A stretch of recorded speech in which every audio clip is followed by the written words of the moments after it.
September 22nd, 2022. My life changed forever. I was watching a podcast of a woman, a random woman I've never met to this day.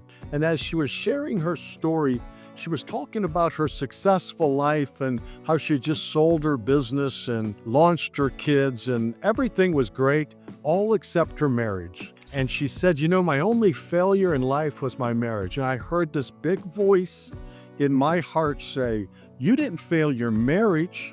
You chose to live your divinity over your humanity. And in that moment, 25 years of built up emotion in myself and inspiration from books of the past all came rushing back through me. 25 years ago, I was going through really tough times. I had just begun a 30-year sobriety stint, and I was in that place where I had written a couple of books, and I just kind of put them away. I met a woman in church, we got married, and 20 years later, here I am. The books were still in the box. Well, it was at that point I knew it was time to get them out and get moving forward with my career, sharing my message, my passion back out into the world. How God has funny ways of working in our lives. Out of nowhere, I get a phone call. A gentleman says, "Hey, Joe, my name's Al." He said, "Would you like to do a TEDx?" I said, "Well, sure, Al, I'd love to." He said, "Great, jump on a plane and meet me in South Africa." I remember thinking, the country, South Africa? I gulped. I said, "Okay, I'll be there." And lo and behold, I was.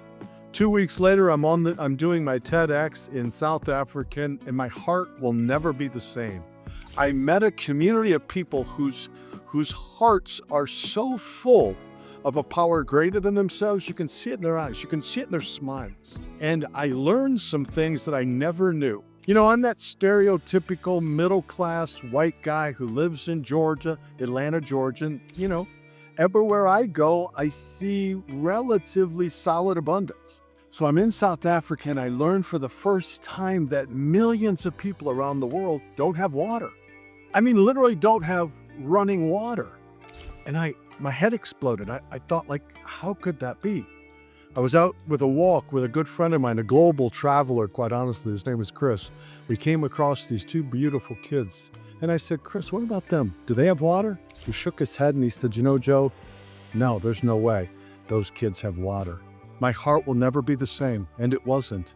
Flying home, I came up with this understanding. I said, the education system, the technology that's available today, we can do greater things than people have been able to do in the past. So we can educate people in a way because of technology. And that's where the idea of Project Smile was created, on a plane ride back from South Africa. Today, projectsmile.world is a platform for free learning. We have educational programs on there for kids. We have training programs on there for anybody trying to move forward in their career. And we've really creating an understanding, a place where people of the world in the poorest communities can go and expand their understanding through knowledge. I realized that if your parents and your grandparents and your great-grandparents didn't have access to information, to knowledge, how are you as a kid going to expand? How are you going to change the world you're living in? Well, fast forward to now. Technology allows it. So myself and some brilliant men actually out of India have put together this program. It's free to the world. And for Joe, I've had this amazing experience.